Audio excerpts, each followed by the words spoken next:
We don't get weak, we get deep. Turn up, show up, blow up. Blow up the shit.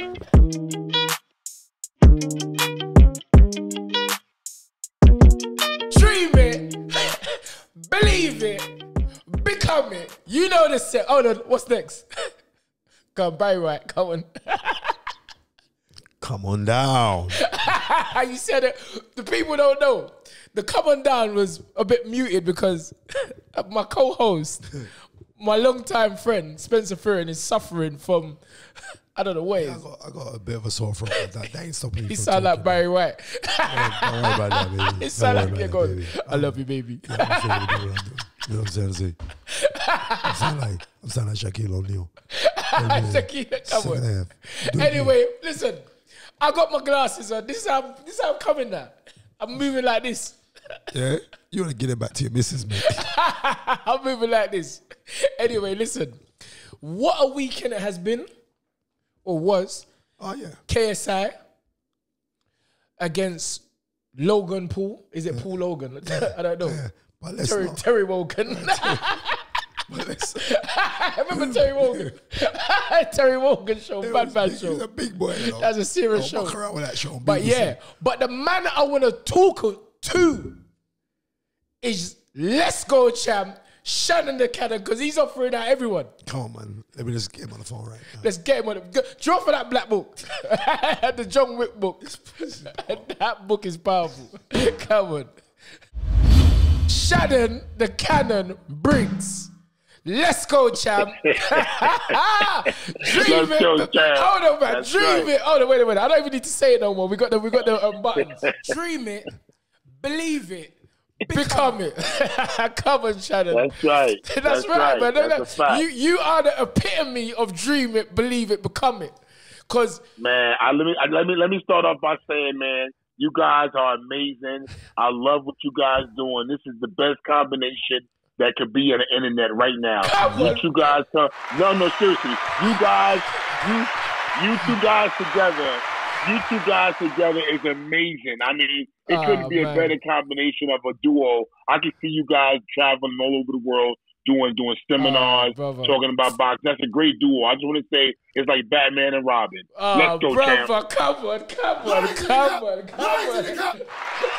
I tell you, I can already listen, man. When you come in the building, it's pure energy. You can't fight. You can't. And I keep telling people, energy don't lie. Never. You can lie. Words that come out your mouth can lie, but energy don't lie. Shannon the Cannon Briggs has the most energy of any person in boxing that I know. I'm just being honest. Let's go, champ. I'm just being honest. Let's go, champ. Let's go, champ. Let's go, champ. You see, come on, man. Listen, man. I'm excited because me and the Cannon. Spencer, I'm talking to Shannon Briggs. Come on, man. Can you believe this? Let's go, champ. Let's go, champ. Ending of the day, please forgive me. I'm a little bit hoarse, Shannon, so please forgive me, sir. Right? I'm saying, ending of the day, I remember when you won the New York State Golden Gloves. Come on. And the talk was Shannon Briggs, and them times you had the dreadlocks that were blonde. Yeah, right? yeah. Yes, and Shannon was whacking up, man. But I was watching you then, even from then, and like I'm saying, look at Shannon Briggs. That's why for you to be even now when we're contemplating continue fighting, you watch a lot of old school fighters, my friend. Oh, I live for old school boxing. Right. I live for it. I know for a fact, I ain't even heard no interview of you talking about old school fighters, but I see a lot of Archie Moore in you. I see a lot of Joe Walker.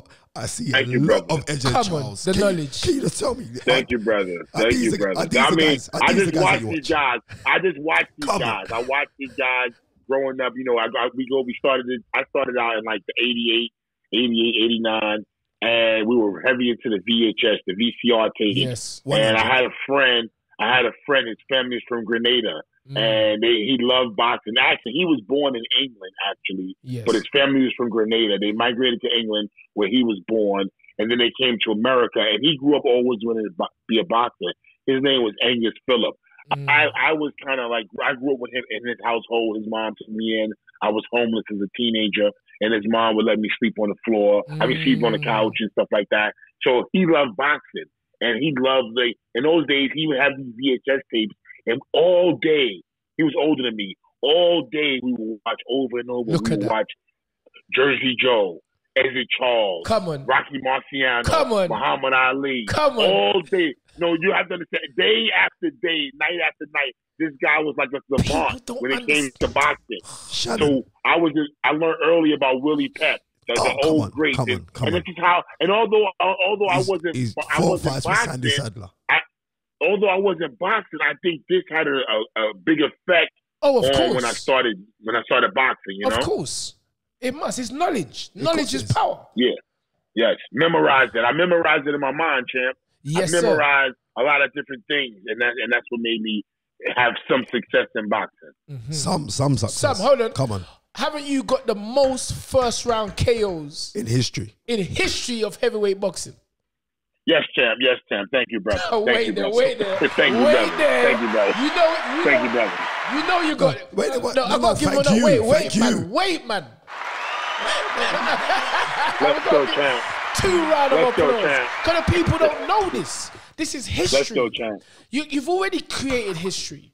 The most KOs. And that's what maybe made certain individuals not want to fight you in your latter part of your career, because you always had that danger. I remember you come down to the Peacock when you was in London. Me and you touched some pads, and when you hit the pads, I was like, bruv, this guy can whack. I was like, you understand? And yes, brother. That was Thank one you, of, champ. that Thank was you, one Sunday. And I will say this, meeting you was a pleasure, because you got a good energy, man. Talk about energy. You have great energy. Because you have such positive energy, I see a lot of success that I see you're going to be successful, but I see a lot more to come, brother, because that good energy means everything. Come on, brother. Come on. Let's go, champ. Come on. Let's go, champ. You know, and for me, again, you know, it's in this short career, because I keep telling people, I'm going to be around for a long time. So anybody saying negative things about me, you're going to say them when you go to the grave, because I ain't going to the grave anytime soon. I'm gonna be here for a long. I'm gonna be here for a long time. And one of the highlights of my career already is taking Shannon the Cannon on pads. Come on, there's not many people. Wait. There's not many people. Let's go. Listen, man. There's not many people that can say that. Not many people can say they've taken Shannon the Cannon on pads. Tunde Ajayi already in his embryonic career as a trainer and manager has done that, and I'm gonna live with that. Nobody can take that from me, brother.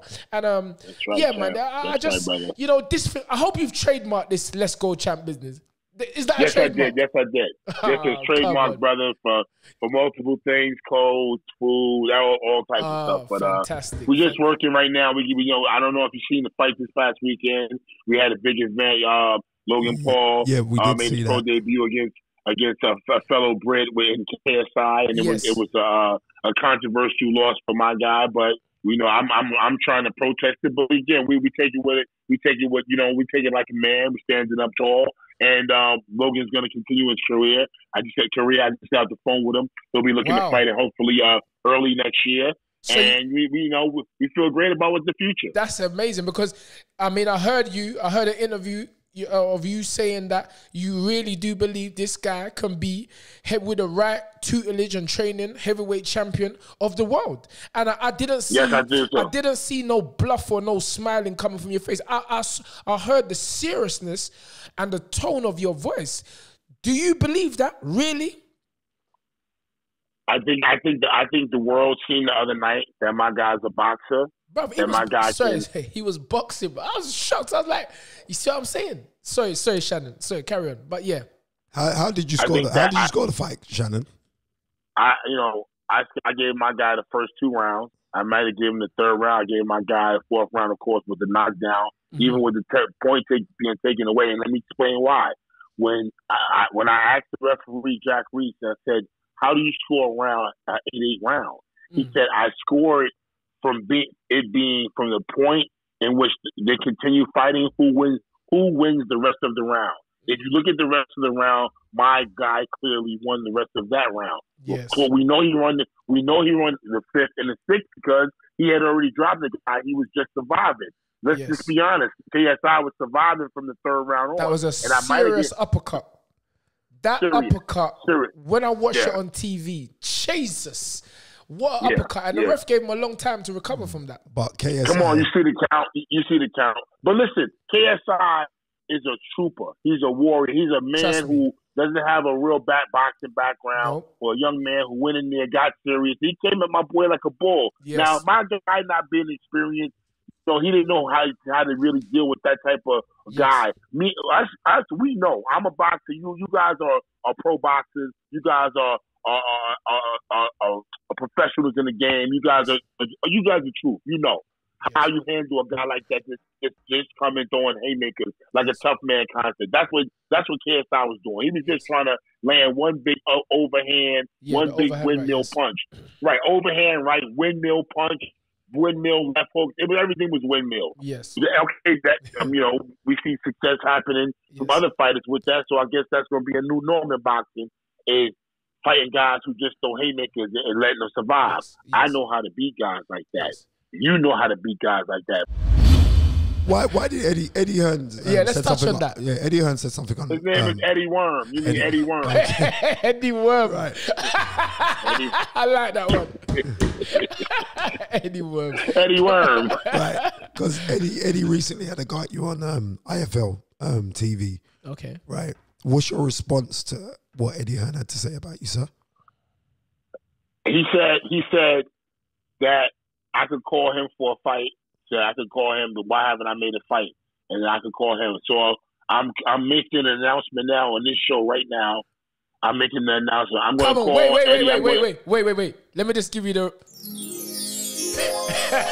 This is the announcement. Right. Shannon the Cannon. Okay. Let's go, champ. Listen, here it is.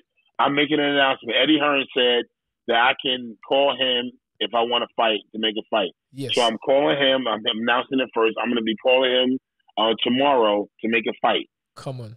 And he's going to, with Eddie Hearn. I'm making a fight with Eddie Hearn. Eddie Hearn versus Shannon Briggs. Wait.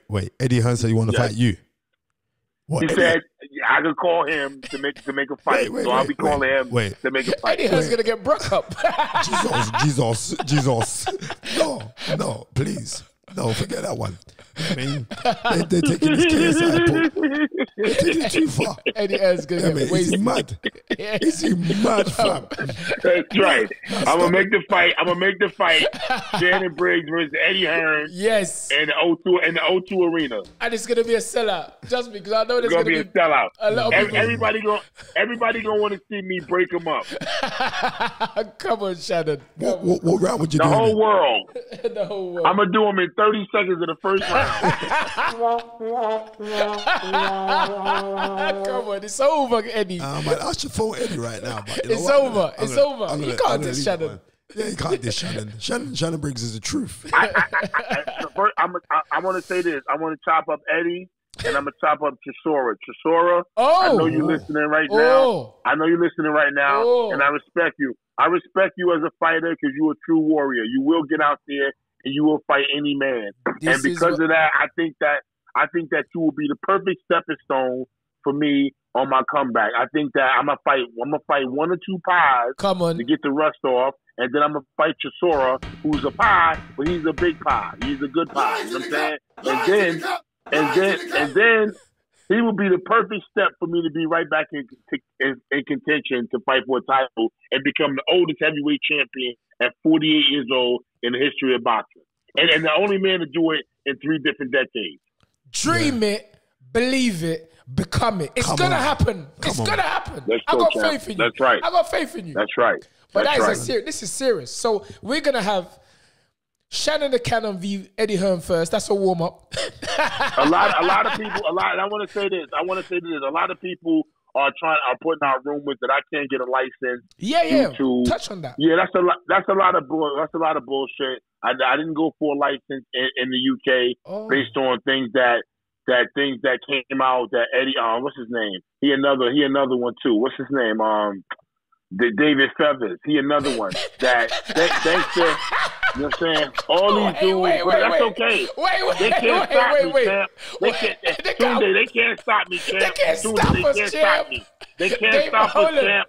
You feel me? David Feathers, Eddie Worm, David Feathers, you know what I'm saying? All of them. Don't worry. It's okay. I'm coming. England is my home. England is my home. Wow.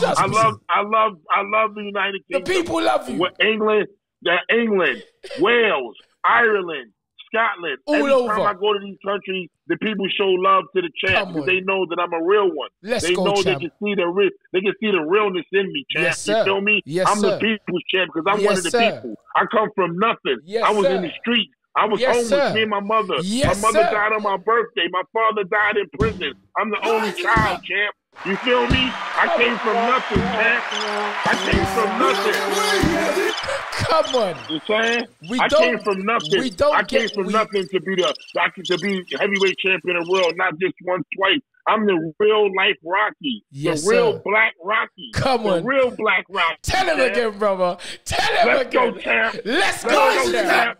Let's go, champ. Come on. Bro, the edit. Listen. It's too much, man. Listen, It's too man. much. It's too Shannon. much. Don't play man. with Shannon, you know. I'm telling you. Man. The energy's Yeah, real. man. And that's why they're trying to block telling you. you. That's why they're trying to block you. Because they know Yes, when you get in the ring with Yes, Shannon sir. the Cannon, it's going to be a fight. It's going to be a fight. And I don't got no promoter. I don't have no promoter, no manager, and I've always done it this way. And I've been blackballed in the game twice. Yes, I've been blackballed in the game twice. But the only thing I tell you about boxing is the dirtiest game in the world because it's corrupt. Yeah, well, boxing is the best. Shannon, But boxing is the best game in the world because it's corrupt. Because Okay. anybody can come off the street and get into boxing and hopefully make a living, man, if you do the right thing. Boxing Yes, is sir. crazy, y'all. Yes, sir. Yes, sir. Yeah, I love that. I love that. I love that. Shannon, you've been an inspiration because of what you've gone through. Yes. The mental health issues. Yes. How you brushed yourself off. And How come you've back. come back. How you have you've become one of the larger than life characters inside boxing. Yeah, we need that. Yeah, we do need it. How do you see Anthony Joshua versus Andy Ruiz, the rematch? Good question. How do I see Anthony Joshua? Yes, versus And Ruiz in a rematch. How do you see that going? Oh man, I think it has the makings to be the Thriller in Manila, but the Saudi Arabia. You know what I'm saying? It has the making to be something huge because here you have Joshua, who I think who has also embraced the Muslim faith, going to Saudi Arabia, a Muslim country, and he has the opportunity to he's gonna have to box for 12 rounds, if not 24 rounds. He's gonna have to be able to box for 24 rounds, and on his toes, he's gonna have to be like Ali, the young Ali, Cassius Clay, Yes. when he was fighting Cleveland Williams, when he was coming up before the 3-year ban. That's the real Ali. That's the real Muhammad Ali. That the one, was his great performance. That was an incredible performance. Right. We don't even know how great he could have been, but let's say that, he's gonna have to box like that for 12 rounds on his toes, side to side, combination after combination. So if he could do that, then he's gonna have success, I think. But I think that if he can start standing in power punch, I think he might get outgunned. Now on the other hand, you got Ruiz, who has the makings to be like Frazier. These guys one got to come forward and one got to box. And if he can box and he can come forward, we're gonna see who can win the war of attrition, who can keep coming, who can keep boxing. You know what I'm saying? So you can't sit on the fence of this. The Fight is Right want a clear prediction from one of my idols, one of my inspirations, Shannon the Cannon Briggs, who wins out of AJ and Ruiz. I don't want no breakdown, I don't want no Spencer Fearon breakdown. I want to hear it. Who wins the fight and how? I think it's going to be a draw, champ. You are so smart. You are Shannon the Cannon. Thank you. Let's go, champ. Let's go, champ. It's been an honor and a pleasure to have Thank you, brothers. On this platform. Thank you, brothers. Me and Spencer, well, we was talking about this. We was like, we can't wait to get Shannon on this thing. And look, Man, I appreciate you being on this, guys, man. You guys are great for boxing. You guys are the future, man. I see a great duo here, man. Batman and Robin. Thank you very much, brother. yeah, or Cocoa Butter Kid. He calls me And Cocoa Peanut Butter Butter Kid. Kid. They can't stop the shine. They can't stop the shine, Shannon. And Let's go, champ. you are inspiration again. And thank you for Thank you, guys, joining man. us. Thank you, guys. Thank you. Shannon Briggs. Some great things been going on in boxing right now. Absolutely. We got to big up our own South London guys. Yep, still. South London, Oleksander Boxing Club. You know, Charlie Edwards, we've got to draw him on the phone right Yeah, now. that Charlie's my what a guy. beautiful guy that is. Yeah, Charlie he's, Edwards. he's a proper guy, man. Let's get him on the phone, man. And his brother, what's his brother's name? No, I'm only joking. Sonny, the two of them, they're like chalk and cheese. Yeah, I know they are. But yeah, Charlie Edwards, get him on that black book. Draw for the black book, Spence. Hello, Charlie. Bloody yeah. Oi, Charlie, you hear how Spencer sound? He sound like he's got a frog in his throat. I know what you're ill, Spence. Got the No, flu. you know what? You know He's what? drunk out all my honey. Yeah, trust me. My voice Hey, is the just kinda podcast is taking its toll on his voice. Yeah, he's not. Oh, he ain't ready for the action. I keep telling you, Spencer, he's found his match. Anyway, Mom, I don't know what's happened, but regardless of that, thanks for all the listeners who tuned in on iTunes, Spotify, and SoundCloud. there you go. Yep, Spencer the Knowledge Fair on with Baba Tundi Ajayi, the Master Genius. No, with- Spencer, the frog knowledge. I sound like a frog. Oh, tight now. All right, let's get serious. Fire away, Spence. Go on. Yeah, Charlie, man. You've recently relinquished your WBC crown. Was that emotionally? Was that draining on you? Oh yeah, 100%. It killed me, to be honest. Like, as a fighter, you know, every fighter wants to defend their crown until the end. But this last 12 months has really took a massive toll on me mentally and especially physically, making that flyweight limit again, dropping. I moved up in 2016 after the Casemiro defeat because I really struggled back then. And the fact is I got bigger in the next 2 years. And then I got the opportunity to fight for a world title. And with everything going shit, really, with the Kal Yafai fight and getting messed around for 2 years, I was jumping at any opportunity as a big fight. So dropping it back down, I made the weight comfortably to start with against the Rosales. I felt I'd done it very well. I was comfortable at that. And then as the next few fights went on, the time took its toll on my body. You know, like going in, not being able to go out of camp and relax, let your body recuperate and recover, because I had in the back of my mind, Yes. I'm going to grow too big, I'm going to go too big, and then I've got to lose 10, 11 kilos to get back down. And it was just a bit of kind of head messing, mental strain on me. So releasing the belt, especially after that, what happened to me, to be fair, what happened to me in that ring was a blessing in disguise, I believe. And it just goes to prove that I cannot physically make that weight anymore. My health was on the line.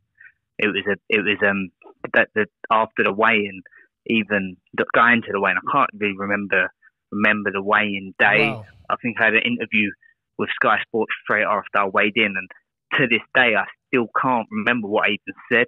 All I can remember is when he asked me the question, I froze. So I know I was severely weight gained. After I rehydrated and drunk and everything, my body took a bit of shock. I had to go straight to my bed and get my head down for an hour, and my coach had to come and knock me up and check on me and make sure I was all right. So Charlie, after the fight. Sorry, big up Charlie anyway. Charlie Edwards. But Charlie, you used to box for the Holiday, innit? Yeah, back in the day, a long time ago with Gary Howard. I remember I used to go Holiday and see you, and it's so funny. Years ago now. Years ago, Where did years go?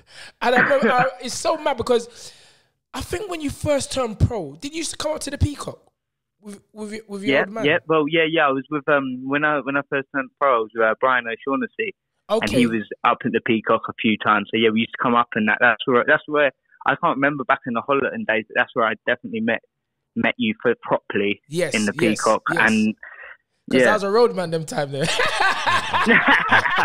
As a road man, I don't know what you you're know, talking like about, mate. you know, like when you're a road man, you're like, I'm gonna try this boxing thing. I'm telling you, yeah.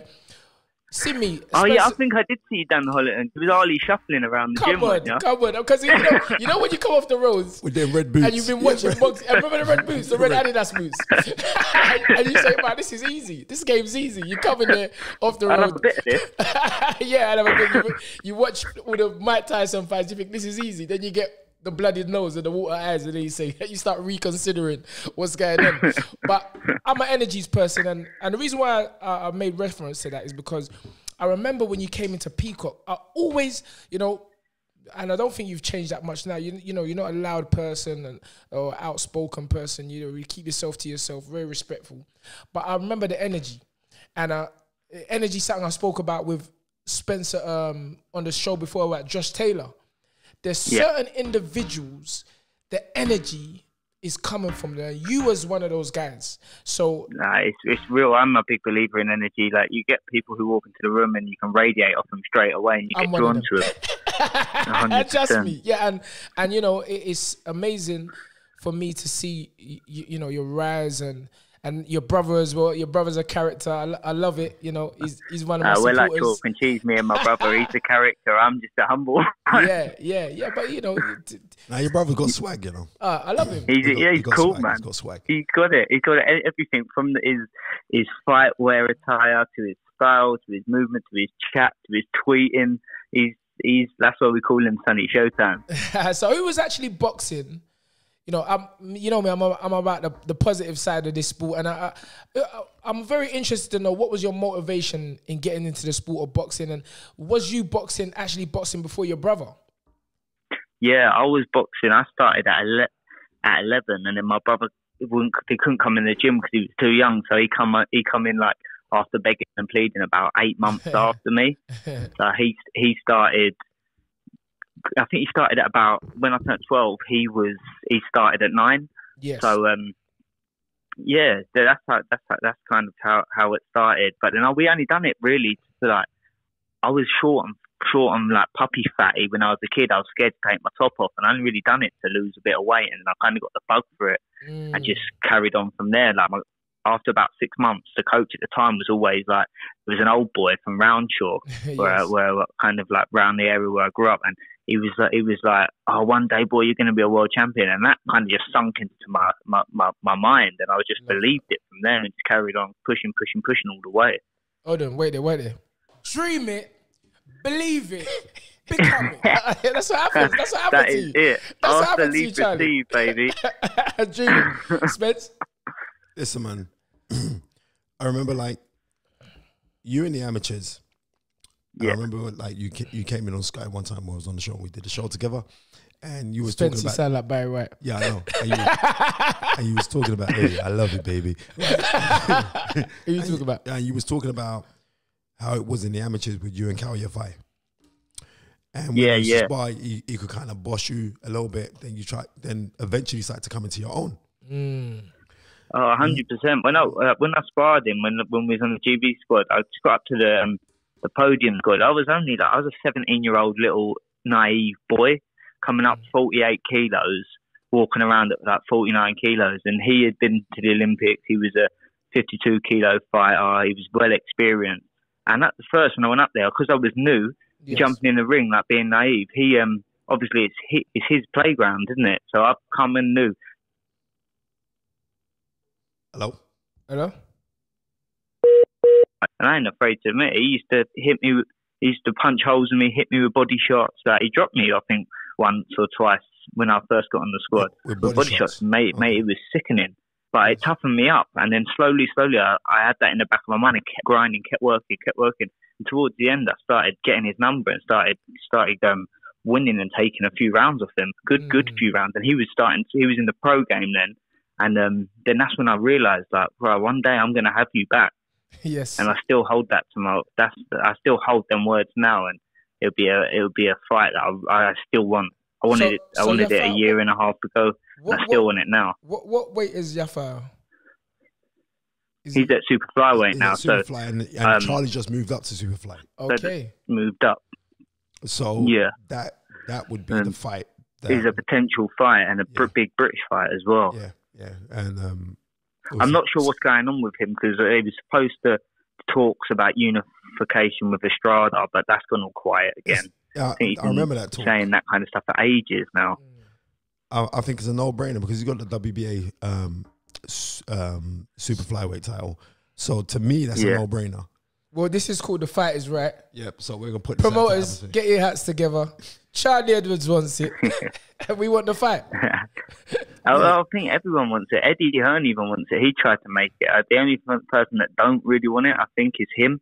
He sees me as that. When I called him out time ago, I can see why, because I was no one. Hold on. We got a fight brewing here. We got a fight brewing here.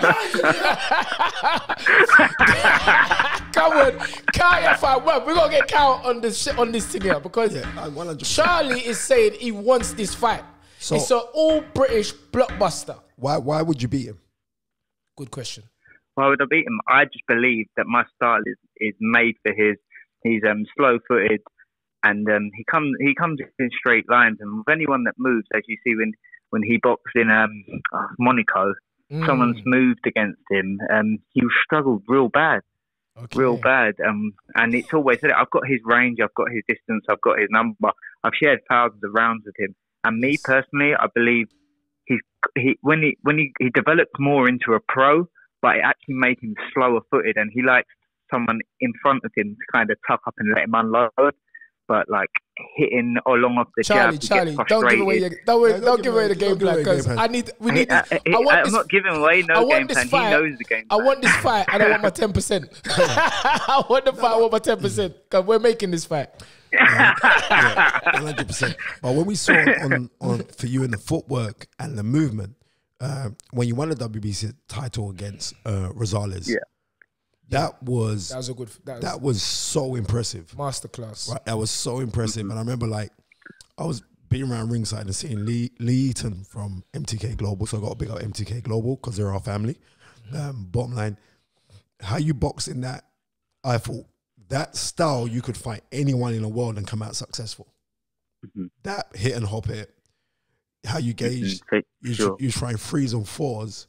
But then there's certain times you try and freeze on fours and you come back with a left hook to make the last punch be the left hook. Not many fighters do that, but you was doing it. When you try the left hook, you had your right hand really up. You had your right hand really up high just in case there's to throw back the left hook. And I'm saying, yeah. And I said, this kid's, he's done his studying. Because, was it the Casemiro fight where you came up unfortunately short in that fight when you fought for the world title? That was way too early. I remember I was like, what's he fighting for? Yeah, and to me, it's like you just turned pro last week. Eight fights in, jumping straight in. I was naive to the sport. That's all. But that was, as again, when I say blessings in disguise, another blessing in disguise, because that's what really made me reevaluate myself, what I needed to do, and I went away and believed and pushed. And I think you realise a true fighter, when they come back and suffer a defeat like that and be able to push again. 100%. Because, I say it and I keep saying it, experience is something you can't buy, borrow, or pretend to have. For sure. I want to finish off talking about, I've seen that, the closeness you and Charlie have with your mother. And to me, looking from the outside, it seems that she's a big part of your motivation and your inspiration in the sport of boxing. Can you tell us a little bit, tell the listeners on The Fight Is Right about how your mother inspires you personally, individually in this sport? Yeah, for sure. My mum is the biggest inspiration in my life. The reality is she shouldn't be here today. She's gone through 3 major head operations where each time we've been told to prepare for the worst, and like we've said our goodbyes on 3 different occasions. She come through a journey of being where she ultimately disabled. She's still disabled now, but she couldn't even talk or walk or anything. And she got back to the point where she could walk with help again and stuff like that. And then she went straight back.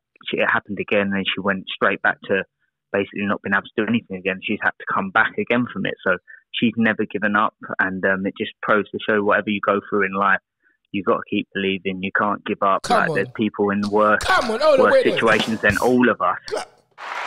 Wait there, just stop. I'm gonna have to press it again. Serious. And the people need to listen to this. Don't give up. Charlie, sorry. You know me, I get emotional and I start. No, it's true. Like, come again. Everyone goes through their own hardships and struggles, but there's always going to be someone out there who's going through a lot worse. And the people that don't give up, like God gives his hardest battles to his strongest soldiers, you know, and you've got to keep pushing and pushing. Oh, no, wait, man, wait. You're getting me hype. Yeah, brother, I'm going to pull out my soapbox in a minute and start. No. Come on, Charlie. Come on, please. Carry on. Sorry, brother. This is serious. A new role out here. Brother, it's motivating to me because the mother is serious. But sorry. I got to let you talk. Because someone on the show said, fuck that, sorry. Someone on the show said, bloody hell, that Tunde, he won't let them talk. But come on, sorry. Carry on, Charlie, please. But yeah, she's the person, no matter how, like, to be her fair, if it wasn't for boxing, I could have gone a very, very downward spiral with everything that happened to my mum. And with what happened to my mum, I've put in all the energy and frustration into my boxing career, which has helped me push, and she's my reason why, because I want to make her happy, want to see her smile. So when I did win the world, like the first time I got beat for my world title, it killed me and crushed me because I promised her the belt. But with everything that she gone through, how could I give up? How could I let a defeat trouble me? I had to bite down on my gun to come back harder. Man. Just press that. Listen, man. It's a good job I don't pick up guns because there will be all holes in my wall right now. Charlie, you know we got the Sundance kid, but Tunde is the Cocoa kid. He's the Cocoa Butter kid because his face is very, very shiny. But that's God's shine. Clean heart, clean skin. I keep telling them, Charlie. 100%. But listen, it's been an honor and pleasure. And listen, you're a young man who's I'm sure is motivation and inspiration to many, many people. And you know, just the way you and your brother are conducting yourselves. You know, you say you're chalk and cheese, but listen. There's always two sides to a coin, and as long as the coins are positive, that's all I care about. But yeah, I want to say thank you as well. Thank you for having me on this show, because since what happened to me that night, no one's really been asked, and that's the fickle world that we kind of live in. So I really appreciate your love you show me. Charlie, let me tell you this. Two things. Number one is this: you're South London, right? South London, all the way. Remember where you come from. Yeah, right. Number one, you're South London. Number two, you know music, right? Number three, which is number one, you always honor your mother. And I mean, I'm a big believer. Scripture says, honor your mother and your father so your days on your earth can be long. Long. Brother, you're going to live for a very long time. Come on. And may the universe continue to bless you. I don't care what you want to call the higher being, but whatever you call it, you call it. Yeah. You know what I mean? Continue to win. For sure. You know what I mean? Visualize to materialize, and you'll keep on doing full gratitude to everything that comes our ways. Everything's from a higher source, God, whatever anyone believes in, it's all from the higher source. Can I just say, wait, you got bare caps today, but can I just say, I haven't really spoken to you on a personal level since, you understand? Maybe hello or goodbye. But after listening to you this evening, you got a new lifelong fan in Tunde Ajayi. Trust me. There's no shock or coincidence that we're on this call. So we will be going out for a bit of breakfast after a peacock training session. That's it. Come on. Dream it. Believe it.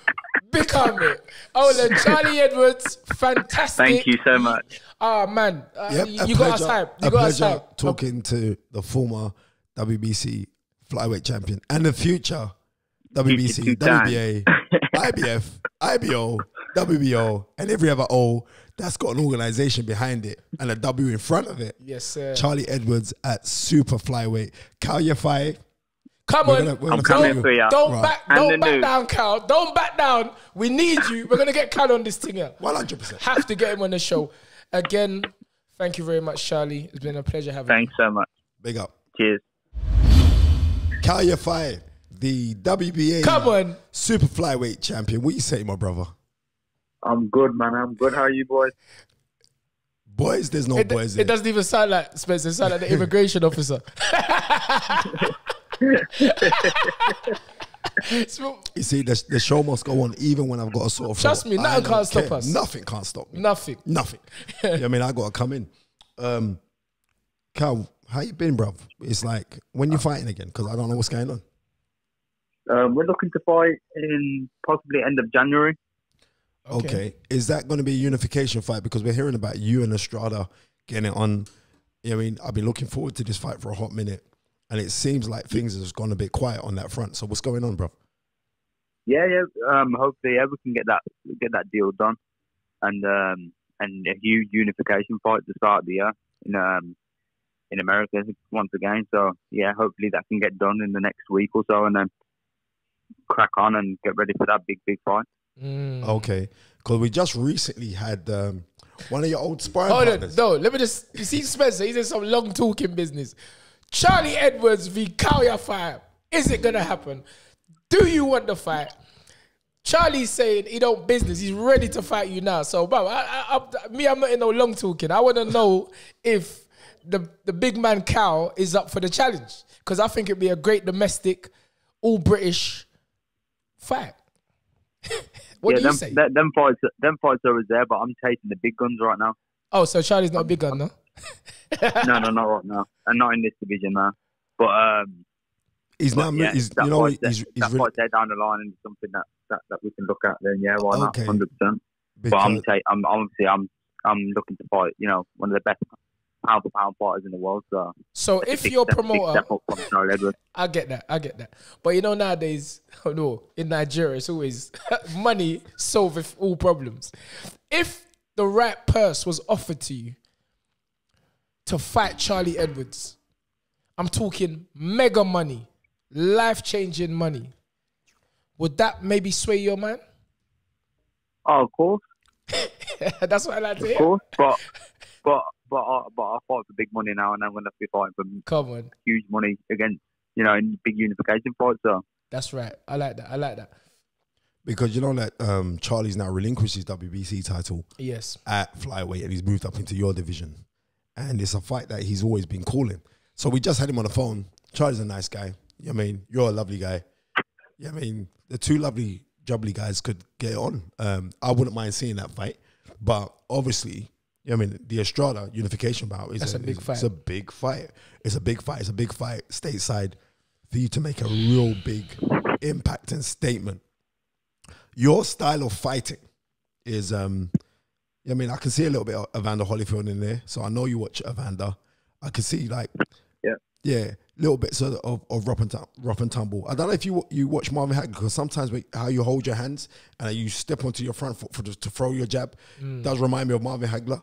But what other fighters do you watch, Kal? Like you said, I watch Holyfield, Hagler. I like watching a bit of Roberto Duran. Mainly, a lot of aggressive fighters. The old school fighters. Yeah, old school fighters. So, like, is aggression your key? Like, how you train? Do you train aggressively as well? Not really. I'm more of a like a box puncher. I like to box. But if I see being aggressive is working for me, I'll be aggressive. But if I feel like I can box on the back foot and that's working better for me, I'll do that instead. So I can do a bit of both, really. Right. The night that you won the world title, yeah? Yeah. What kind of feeling was that for you? Like, when you was announced as the winner? It was a feeling I couldn't explain, because it's all the years of hard training and everything I've sacrificed for years and years since I was a kid.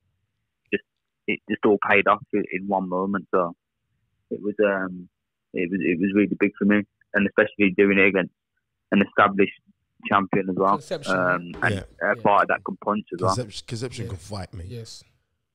I mean, he can fight, and it was like you beat him at his own game, and that was like, bro, hats off to you in the way that you performed, and that was a gallant performance. Because I remember I came into the change room just before you went out to fight, and I went in with some veteran of the war. Yes. I brought him into the change room. And Kal Yafai looked at the guy and said, "Thank you for protecting us." And I thought that was so cool, because like I just put my head in just a wave. I said, "Oh, this is Sergeant whatever. I can't remember the guy's name." I remember that. Yeah, and I thought, you know what I mean, you got this is the biggest fight of your life. You're fighting for a world title against an established fighter. Yes. And he was just so cool. I was like, how important is it to have that level-headedness before you go into the ring? Because you master your nerves pretty well. Sorry, say it again, friend. I said, how important is it to have that level head when you go into the ring prior to, because you know that everyone suffers from nerves and all the rest of it. But how it seems like, to me, you seemingly control your nerves very, very well. Yeah, I think it's very important, to keep your mind on the job. Being level-headed is something that, it's just part of my personality in the way I am. But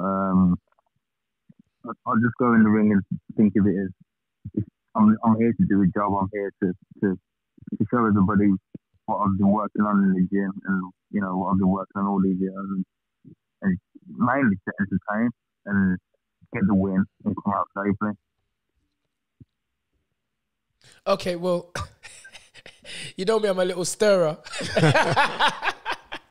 So I want to know, because I got a version from Charlie about sparring. When you spar with Charlie Edwards, he says to me that when you're in amateurs that, you dropped him a couple of times with body shots. But as I've never dropped him once. You never dropped him once? No. Yeah? Well, he just said on the show. He just told us you dropped him a couple of times. No, he just needs a bit of story probably, but no, I've never dropped him ever. Oh, well, maybe you hit him so hard. He thinks you dropped him with a body shot. Maybe a few times. Oh, well, maybe he's just trying to... but he said, forget, all right, let's take the dropping out of the questioning. He says that as, you've done hundreds of rounds together, but as, when he first went up to the GB squad, he was like a young kid and he's a bit starstruck and everything like that. He was well established. But then as he got older, he started to collect a few rounds with him, and that's why he feels so confident today. Do you see that was actually the case back then? I know it's a long time ago, and I know that you've moved on. You've achieved great things in the sport, and it's like going backwards. And sometimes people don't like going backwards, but this is called The Fight Is Right, and we're trying to hype up this fight between you and Charlie Edwards. So, tell us a little bit about what you remember from the sparring sessions. I just always remember being in control of sparring throughout all the years. So. Are you sorry for a minute? Are you talking into the phone, or because you sounded clearer before? You sound a little bit muffled, my friend. Yeah. What's that, sorry? You sound a little bit muffled. Yeah, before you sounded clearer, but now you sound a little bit muffled. I try and move. Yeah, that's been better. in the sticks, man. You been in the sticks? Okay, yeah, that's much better. That's much. Thank you very much. Yeah. Yeah, it was. I was always in control of sparring throughout all the years, so that's just the way it always has been, and that's the truth. Well, we got to get Judge Judy on the program because someone's lying. But nah, I mean, listen, you've had a great career thus far, and I think we're all waiting for this unification fight because you're a good fighter, and your brother's quite a good fighter as well. I mean, your brother's wicked. Yeah. What was it like? I always ask people the same question. There's always the same question I always ask our guests, and that is, what was your motivation, or what is your motivation in the sport of boxing? What got you started, and did you have anything particular that motivated you to become a boxer? What started us all together was we used to watch Naz box because we're Yemeni the same. We're all Yemeni. Yes. Naz was like the hero, so we used to get up and watch him fight, and he was the hero. And then Gamal, my younger brother, started boxing before me, and then I went to the gym about 3 or 4 weeks after, and I thought, yeah, I like a bit of this, but I wasn't nowhere as good as what I am now. I was terrible. I lost like 7 fights in a row my first year. And so, what do you put your, what do you put it down to? What's just, the key to your success? I just kept working hard. I just kept believing in myself. You know what? Maximum respect. 7 fights as an amateur, back-to-back losses. Wow. Kept on persevering. GB squad. Come on. Yeah, I mean. Hold on, wait there. Kal, listen to this. Right? All the credit in the world for that. But at the time when you were facing those defeats, what made you continue going on? That's a big one. I just knew, that this is what I want to do. This. I just thought this. I enjoyed this, even though I was losing fights. I enjoyed doing it, and I carried on. And I just, the more I worked harder, the better I got. And then it went from winning national titles as a junior, and then being selected to box for England and stuff like that. And then obviously, doing it full time and becoming an Olympian and stuff like that. So you see what I'm trying to say? It was all from hard work and as you say, dedication, man. That's where it all come from. You embody what I always say to people, that you have to make your passion become your paycheck. And now Tony Bellew's trying to call me as well. It's a madness, right? Tony Bellew on the line as we're talking to one second. Kel. I'm gonna see if I can. No, I can't mix the two. No, I can actually. Tony, how you doing, mate? This is Tundi. Easy now. What's going on? You all right, Dream it, believe it, become it. Listen, I don't think you realize how happy I am that you're on. Listen, this can only happen on our show. Two of the big boys, Kal Yafai, Tony Bellew, on the same line. That ain't been done before. Listen, man, you've got a proper world champion in Kal Yafai there, man. Don't worry about me. I've just finished playing football 7-a-side with all the boys. So. Come on, Tony. Yes, Tom. How are you, Kal? What's going on, buddy? You good? I'm good, bro. You? Yeah. Man, wait. Stop. Hold on. You two just stop. I have to do this. I have to. Tony Bellew, the bomber, and Kal on the same line. Listen, our producer, you see what's going on? You see this? This ain't. You can't get this on no TV channel.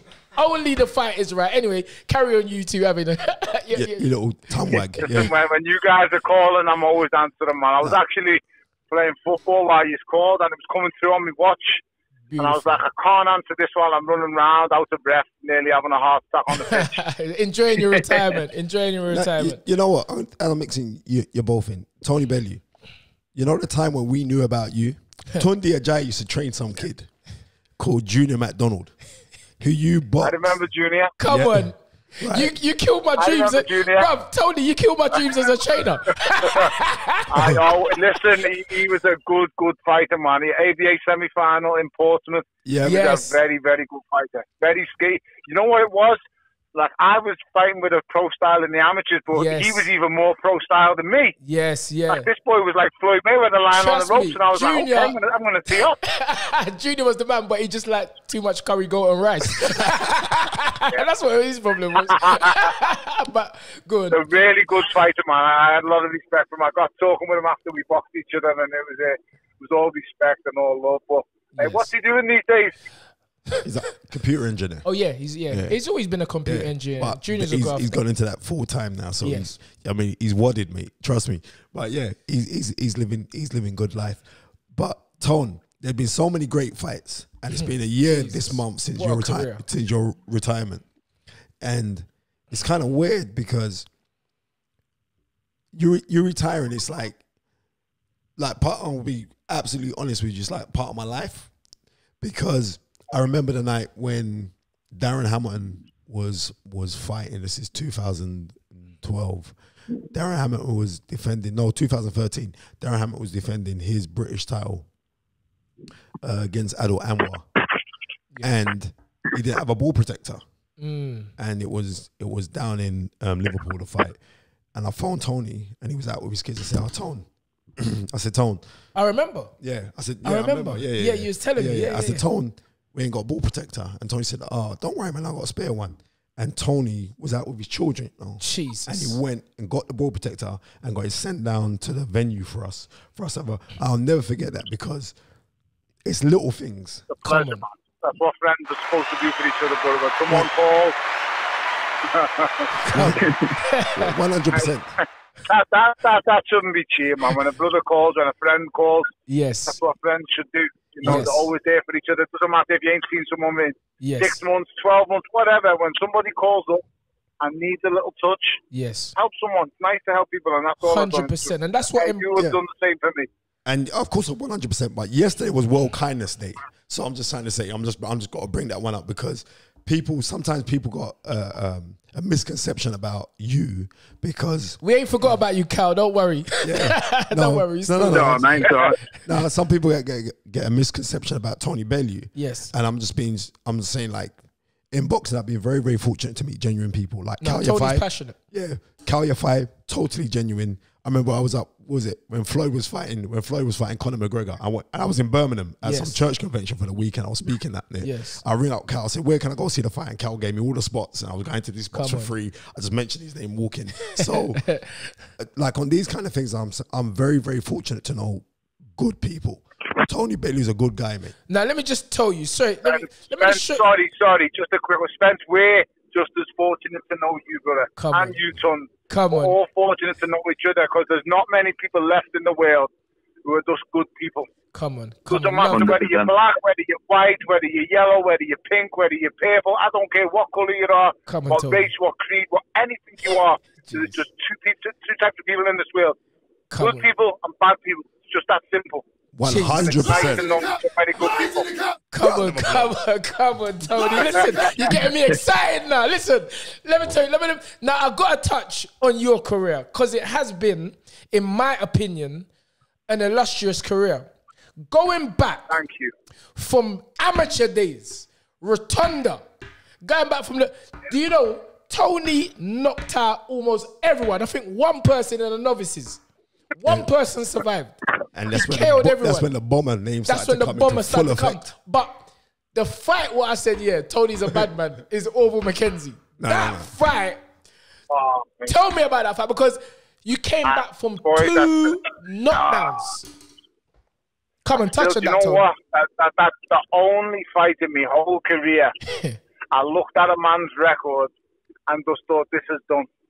That's the only one. I looked at his record before the first fight, and I thought, he's done. You can't lose 13, 14 fights and then expect to get in a ring with me and expect to survive more than 4 or 5 rounds. And I'm not the only time, honest to God, guys, in my whole career, the only time I ever just went off a record, and boy, did I learn that night. God almighty. But to me, that, as I say, that embodied what the Bomber was, the spirit, the passion, and you done it in a world title fight as well. When you won the, against, is it Makabu? Makabu. That stoppage was vicious. Yeah, but I remember, going back, I have to go back to the Oval, because Oval was in the gym with us. No. Orville McKenzie. You know what? The crazy thing was with Oval, as I say, I just didn't give him the amount of respect he deserved. And I got in the ring and I was nice and relaxed, nice and cool and calm. I started off, thinking I'll feel this guy out for the round or two. And because I'd been blasting everyone, I thought, I'll get him. Yes. And then he clips me in the first round and I sit down. You was training with Farnell for that fight, weren't you? Yeah, I was. To be fair, when I look back, the one mistake that it is in my career was that kind of link-up because he was all wrong for me. And what I will say is the one man that got me off the floor for that fight was my strength and conditioning coach. His name was Dave Billows. He's with me throughout my whole career. And I was in unbelievable shape. That's what I can say 100%. But at that time, I'm not going to lie, I was 6'3", trying to box like Floyd Mayweather. Yeah, I remember them days. I got taught a lesson. Left hand was too low. I turned the shoulder. He hit me on the back of the head for the first knockdown, sat me down.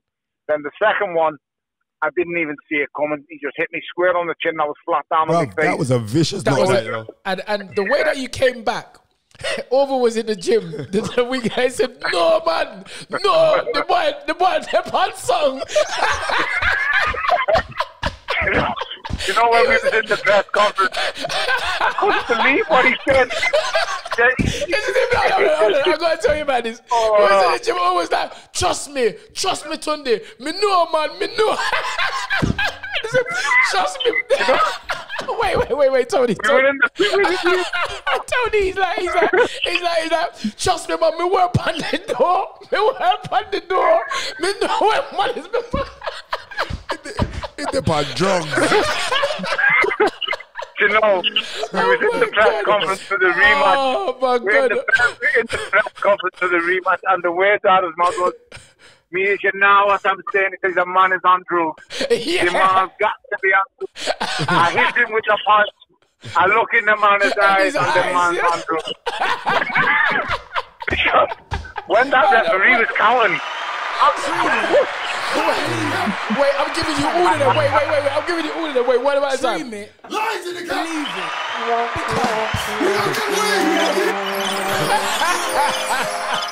it. You got All all right, of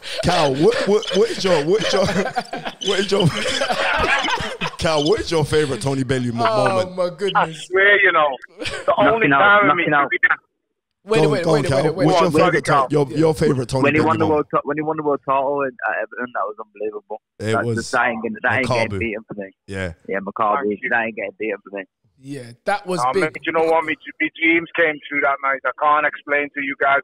I didn't ever feel nerves or pressure before a fight. But the one thing I ever felt, I've been going Goodison Park every other Saturday since I was 10 years old. With my brother, going to watch Everton. I supported Everton as a kid, watching them play football. I dreamed of being a footballer. But the fact of the matter is I was too fat and I wasn't good enough. Yes. So the closest I was ever going to get to Goodison Park was sticking a ring in the middle and having a fight. So the pressure on my shoulders walking the ring that night, I was so nervous. I was so scared. If I would have lost that fight, I would have never have gone back to Goodison Park again with the shame. Ever.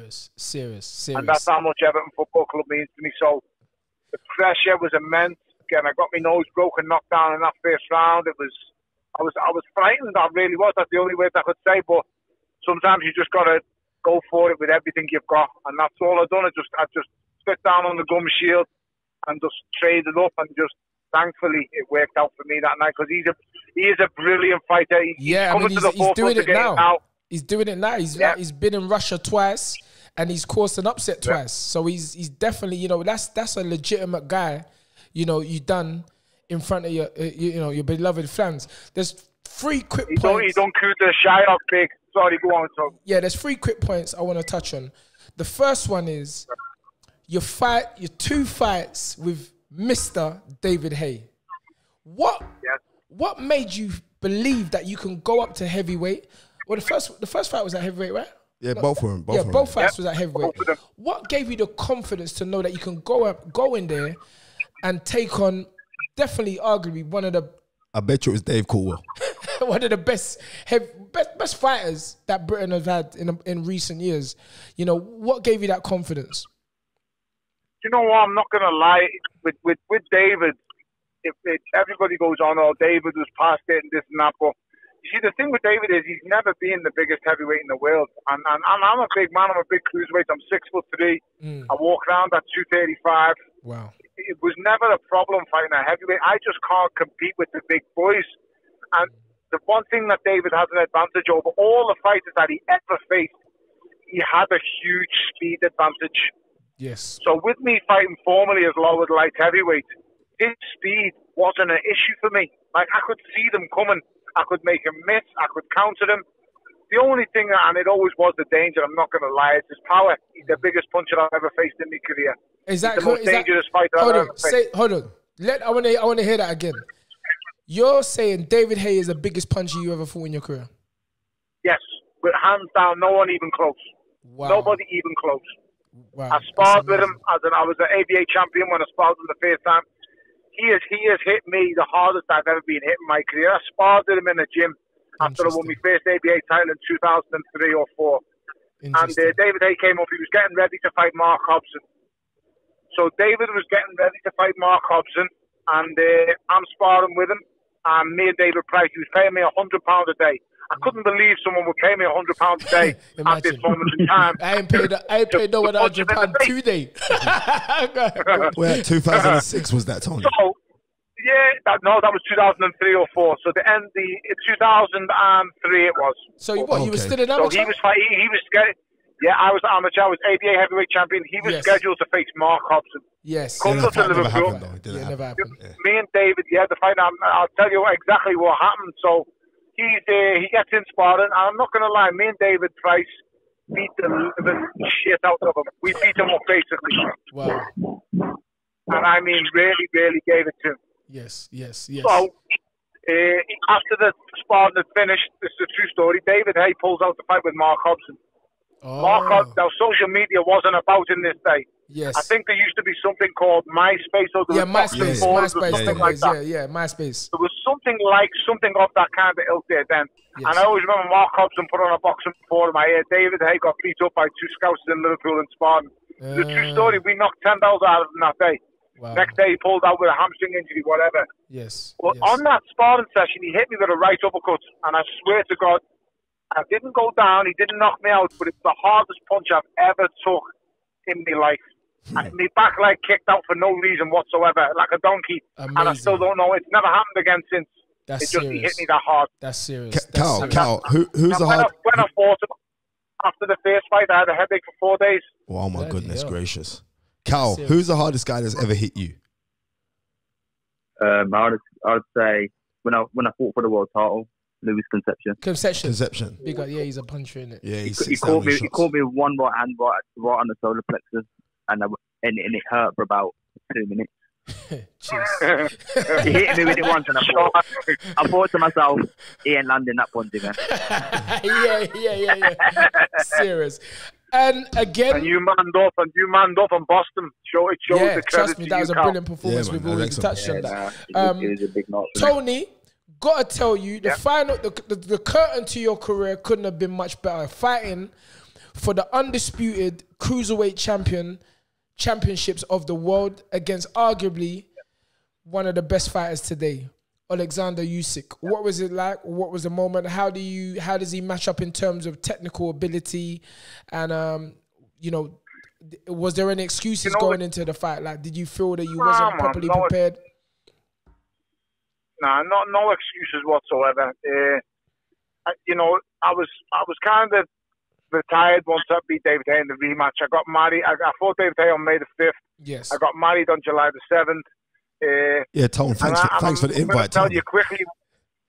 I got married on July 7th. Listen, it's a nice small ceremony. Brilliant. I invite too many people, end up broke. Yeah, seen it many a time spent.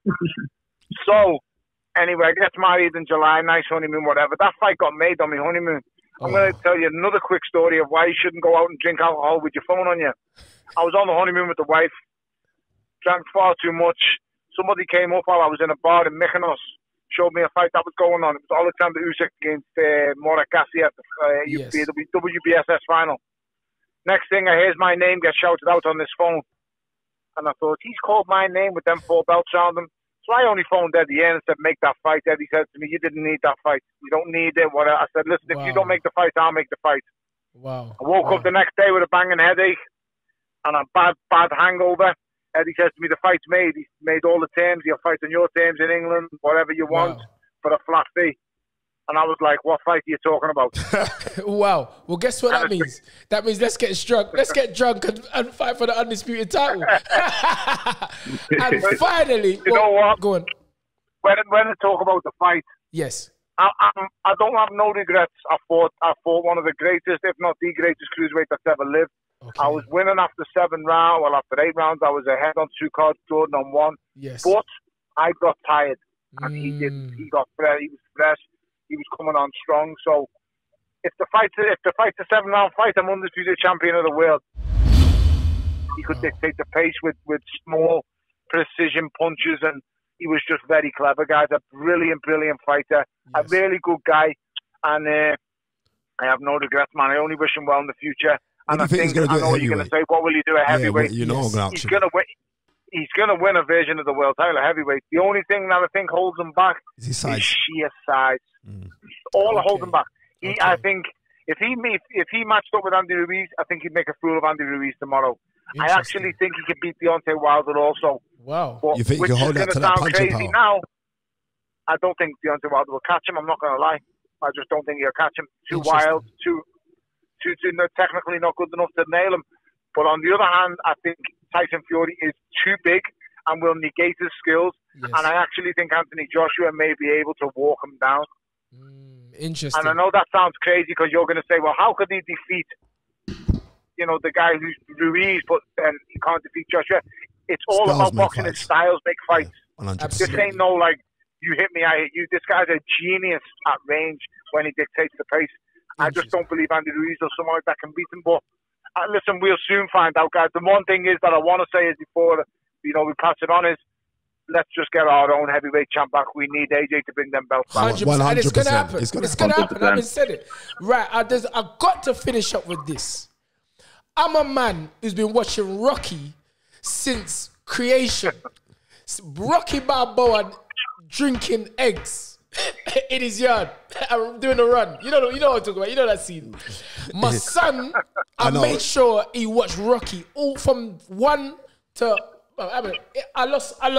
After Rocky 4, I wasn't even paying no interest until you came in Creed.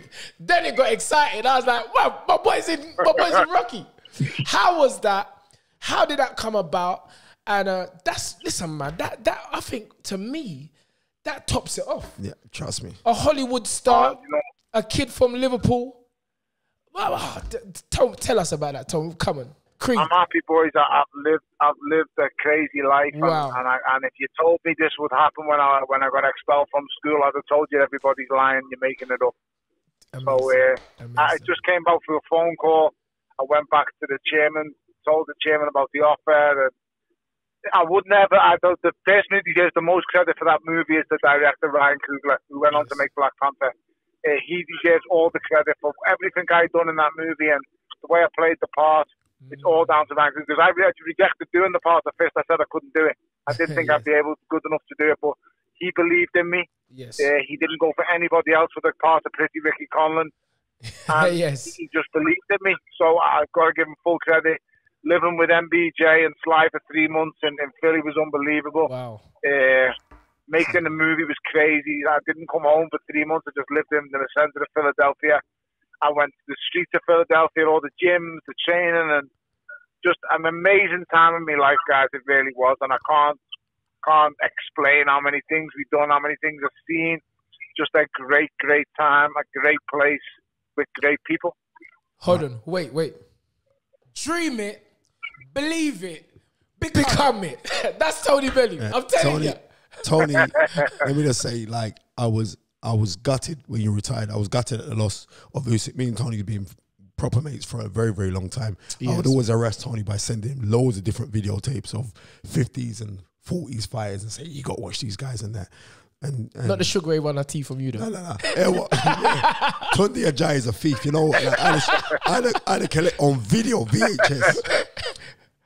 All of Sugar Ray Leonard's interviews, everything. Every single fight of Sugar Ray Leonard. I stole it. And Tundi Ajayi stole that from me in 2001.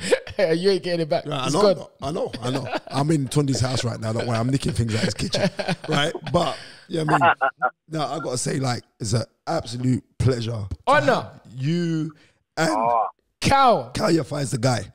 The big man. Right, he's the guy. In a little body. Yeah, for real. For real. You know what I mean? The pleasure's all mine. I've known Kal a long time, all the way back from days on the squads and stuff. Kal, you're an absolute megastar, mate. I'm so happy you've achieved what you've done. It's amazing. Keep going. Unify the division. I'm always backing you, always cheering for you, brother. Just keep going. And you two keep doing amazing things with the podcast. You're doing great. The guests you've had on are fantastic.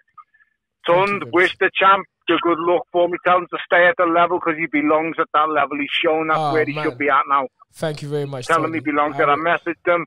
He should be very proud of himself.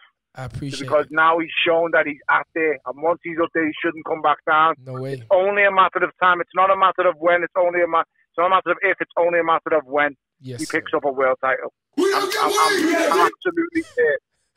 Oh no, wait there. We don't get we get deep and we're gonna carry on. So Tony Bellew, the bomber, Kal Yafai, the big man in a little body, on the fight is right. How are you killing me with that? Listen, Kal, that's what you need to change your ring name to.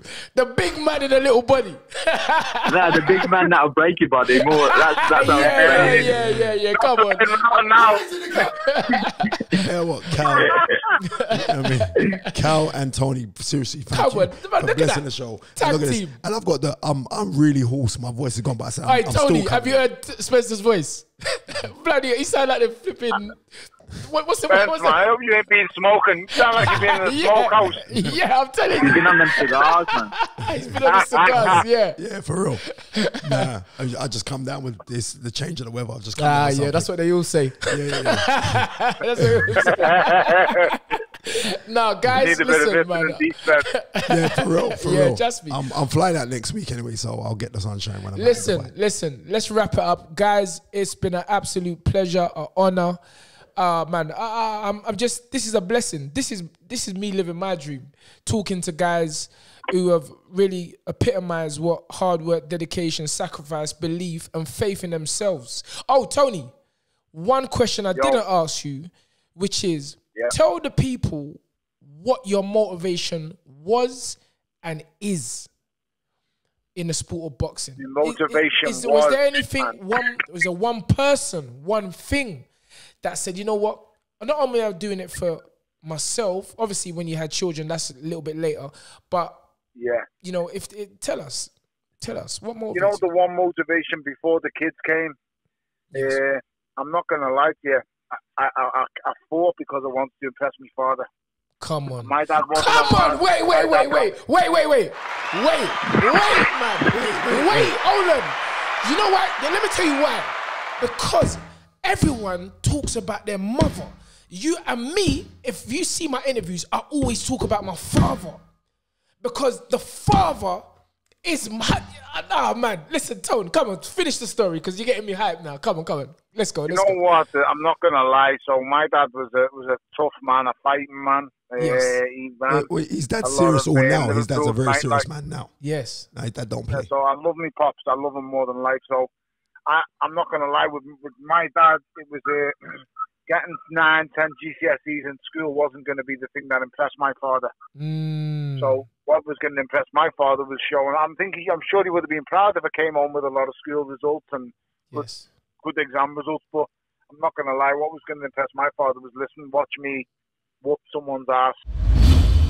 Hold tight. Listen, again, I could keep saying thank you, but I really am happy. Thank you very much, guys. Been a pleasure. Thank you. Yeah, take care. God bless. Thank you. This man got nothing but love for Tony Bellew and Kal Yafai. You see how that ain't been done before. Two great guests live at one time.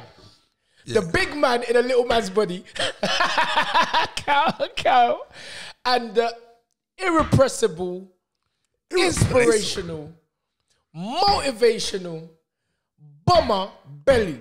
Come on, man. You can't muck about with that. You can't stop this too much. But I wanna hear from a lady that's doing big things now in the sport of boxing, in the PR side of it. Melissa Google. Just call her Melt's PR. Melt PR. Yeah, but I call her Mr. Tugul. I can't pronounce that second name. I'm gonna phone her. You have worked your way up. Amazingly. How did you get into boxing, sis? I know, but I want you to tell our listeners how you got into boxing, young lady. Yes.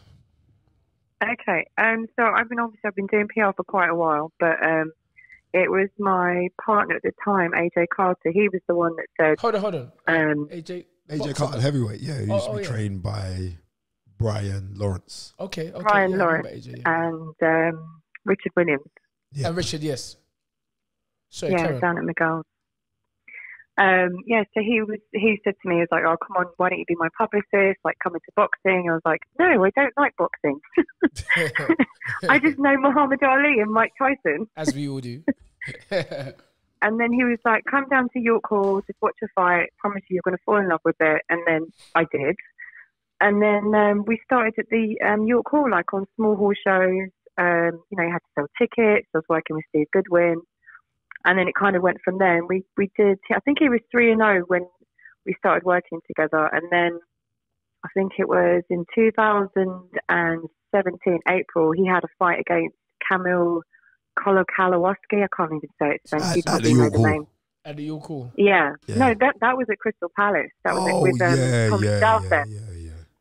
And it was the second round, and he suffered a knockout. But like leading up to it, he was suffering from depression. He had like 2 suicide attempts. It was like behind the scenes, we were going through hell. Like things were sort of going really bad. And we thought this fight was going to be the turning point, and he was going to, get back on track, and everything was going to be perfect again. And obviously, he got knocked out. He actually suffered a brain injury in that fight. Okay. And between April and September, it's a long story, but it was just, getting him back into training and stuff. And I noticed there was something wrong with him. His mood had changed. He was becoming increasingly even more depressed. Like all the signs of brain injury were there. Yes. But because I wasn't experienced with it at the time, it's like everyone was like, oh, shut up. You're just the wife. You're just the publicist. You don't know what you're talking about. He's fine. He's fine. And then months later, he agreed to go into a fight with Daniel Dubois. So in that fight, actually, he had a brain injury. And if anybody watches that fight back, it lasted 48 seconds in the first round. And that was it. He was completely over at that point. So basically, 2 years, you've got to this level of the sport in PR? Yeah. That's amazing. Yeah. Well, obviously, it wasn't. Wait, man.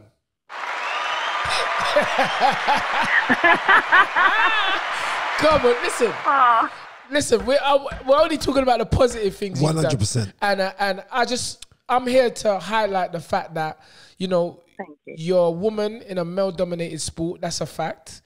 And you've managed to get to the top level, because let's get it right. I mean, you're working for, you've done PR for Top Rank. Isaac Dogboe. Oh, is that Isaac Dogboe is a world champion? I see you doing your little bits with Tyson. I know you're doing your bits with Tyson Fury. Tyson Fury, yes. So you're at the top. You know what I mean? You're at the top. You're at the top of the game. How does that make you feel inside? Yeah, but as you guys are talking about the whole. Yeah, but you see how you guys are talking about like keeping it positive. It is a positive thing, even though something really bad happened. Yes. And okay, I lost my partner. Come on. He's still alive, obviously, but like all these bad things happen. I was going to walk away from PR, but it was Isaac Dogboe that said to me, "Come to America. I'm fighting Jesse Magdalena." I was like, "Hell no! I hate boxing. I don't want anything to do with boxing." He was like, "Come with me. I need your help." Went to America. And he won, and he was the underdog, and literally all of our lives changed at that point. And that's when I got to meet Top Rank.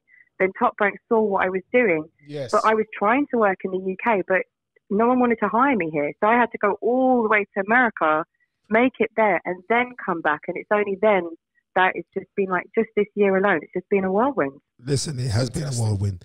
I remember when, like, I know you do PR also for Mark Prince, OBE. We got to big up Mark. Oh, come on. You got to get him on the show. Yeah, we got to get Mark on the show. So, come on, Melissa. 100%. You need a whole hour for Mark, working magic. Yeah, because Mark can talk. Look, bruv. Look, bruv. I can't even do the voice right now. You don't even need to pretend, because your voice does sound like that right now.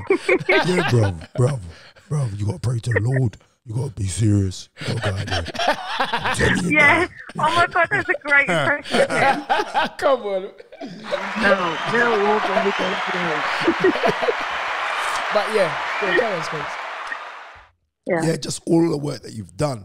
What inspired you to get into this work? You're a very good question. What was that? I want to know that. Like when you was getting all the knockbacks, no one won't give you no work in the UK. You know what it is over here. Yeah, I mean, me and Tondi can bear testament to that.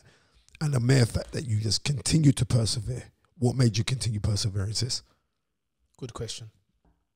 Because of what happened. Like I was given a chance. I was never supposed to be doing this thing. Like it just happened, and I was given an opportunity to obviously work with Top Rank, and then they believed in me and they allow me to do whatever I want. Like they're like, here's a project, go ahead and do it. Being able to give them that freedom to, do what you want. And then when you look at the final product on the night of the fight and you see all the UK media have come over all the way from England, and just seeing that continued success, that continues to inspire me. But through this whole experience, what I actually finally realised, and I think this is really important, you have to know why you're on this planet. And for me, when you say, why are you on this planet? What's your purpose? And my purpose, I feel, is to help people. Yes. So I was given a chance to start my life again. Wait a minute. What? Believe it. Become it. That's what. Come on. Carry on, Melissa. Go on. Come on. You're going to be excited. I Listen, forgot. I should leave gaps. I'm going to remember to leave the gap for you to say your little saying, okay? No, but it's for you. You're showing us that what Dream It, Believe It, Become It is about. 100%. And 100%. And go on, carry on. Sorry. No, and that's basically what it was. Like, through a bad situation, I was like, you know what? I actually finally in my life, age 36, I was like, yes, I know why I'm here. I'm here to help people. 36, you look like 26. And I literally wake up. Oh, thank you very much. But I'm not. Let me that cocoa butter you get. I need the new improved cocoa butter. Sorry, don't need no more cocoa butter. Sorry. I keep on that biting. face is too shiny. Come on. So, come on, carry on, man. Stop it, Spence. Stop it. Come on. Anyway, so... yeah, and then when I finally realised that, and I literally wake up every morning happy because I finally, that's it. I know what I'm doing. And so, yes, I'm helping people in boxing, but it's not just in boxing. It's people around boxing as well. Like, because you're in a position where you've got contacts, so you can actually make things happen and make them come alive for other people. So that's like the most gratifying feeling ever. That's wicked. Fantastic. That is wicked. So what does the future hold for you, Melissa? Melt PR. Where did that name actually hold on? Hold on, sorry. Where does that come from? Melt? Is that like an abbreviation to your name? So it's really simple. My friend, who's also like my business partner, she came up with it. I was like, what are we going to call his PR company? She was like, why don't we just call it Mel T? Like Melissa T, Takimoglu, Mel T, and then put it together, Melt. I was like, but what the hell does melt mean? What, you melt things? Just stuck like that. I love that. It's really simple. Sorry. There.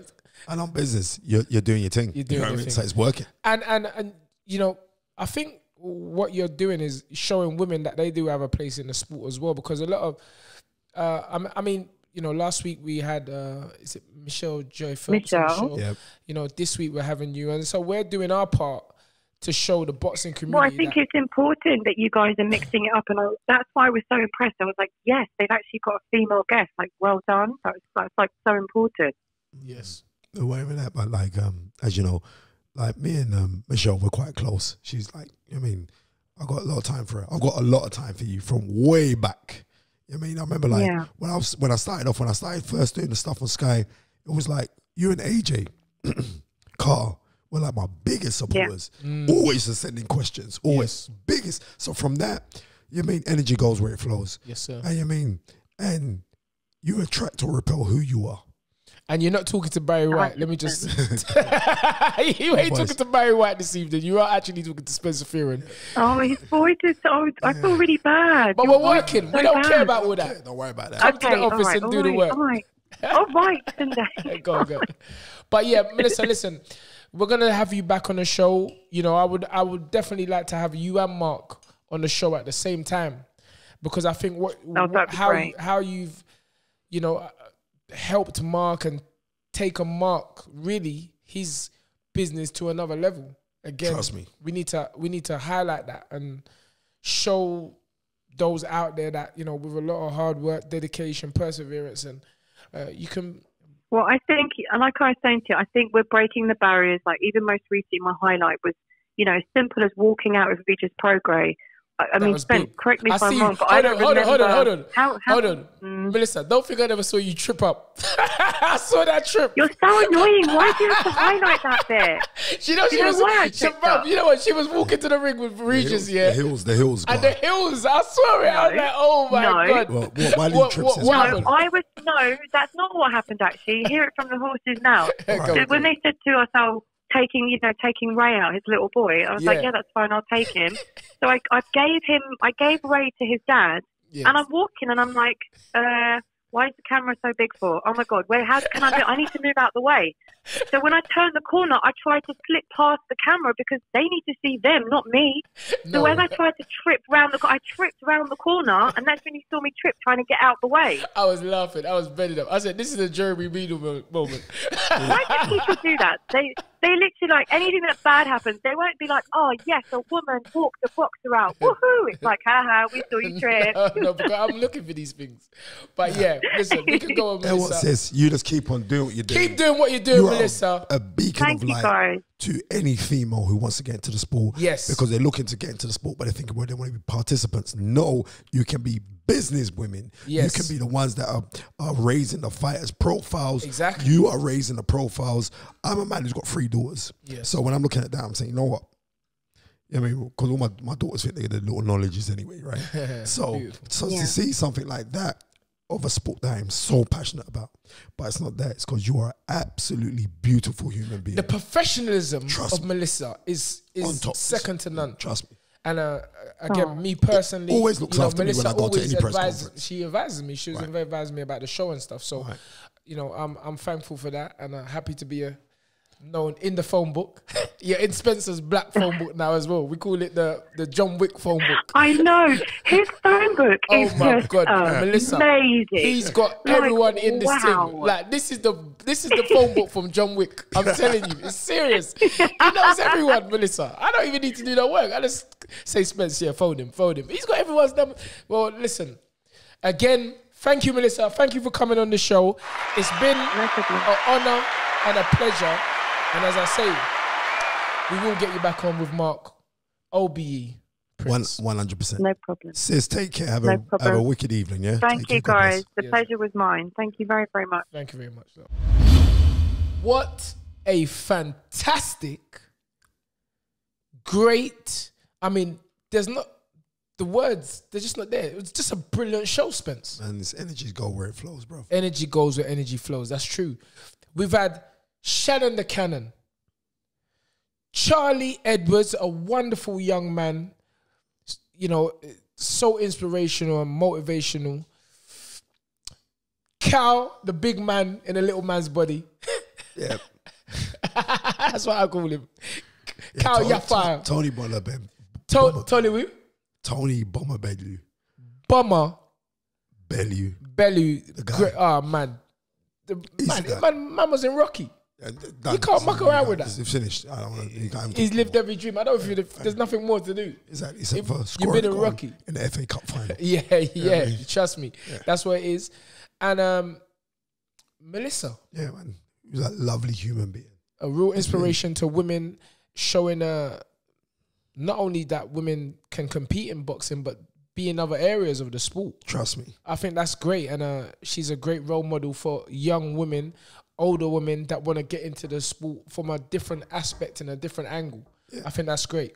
100%. So Tony, it's been emotional. It's been emotional. Because my voice is mash up, bro. Yep, you sound like Barry White this edition, but we don't business. We're still working. Listen, the show must go on because this is The Fight Is Right. Come on down.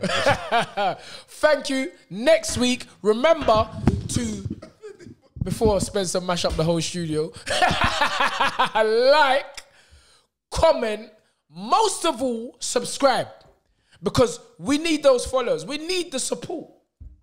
Because we're bringing content to you every week that like no other. So please, subscribe. Stamina for Sale, YouTube. The Fight Is Right. You're supposed to say, come on down. You can't even say it this week. The voice is too dry. But it just shows you, hold on, before we end. The man came, Spencer Fearon, my longtime friend in not only boxing, but the roads. You know, he made an effort, you know, and that's what it's about. You know, his voice, he's not 100% today. I don't care. I'm coming but we don't care. We're just going to do this thing. We're going to keep doing this thing. And thank you again, Spencer, for being my brilliant co-host. I appreciate it. Stop using my black book, bro. I appreciate you. Yeah, that book is powerful. We got everyone in there. But yeah, like, comment, subscribe. Stamina for Sale. All day, every day. We don't get weak, we get deep. Turn up, show up, blow up. Blow up the studio. Turn up, blow up the studio. Hold on, wait. I'm mashing up the thing. Yeah. Hold on. This is real. It's not no rehearsal business. It's the real thing. Come on, man. Like, comment, subscribe. Stamina for Sale, YouTube. Thank you very much. Join us next week on The Fight Is Right.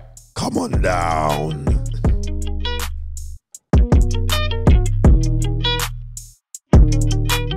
Remember to like, comment and subscribe to the Stamina for Sale YouTube channel.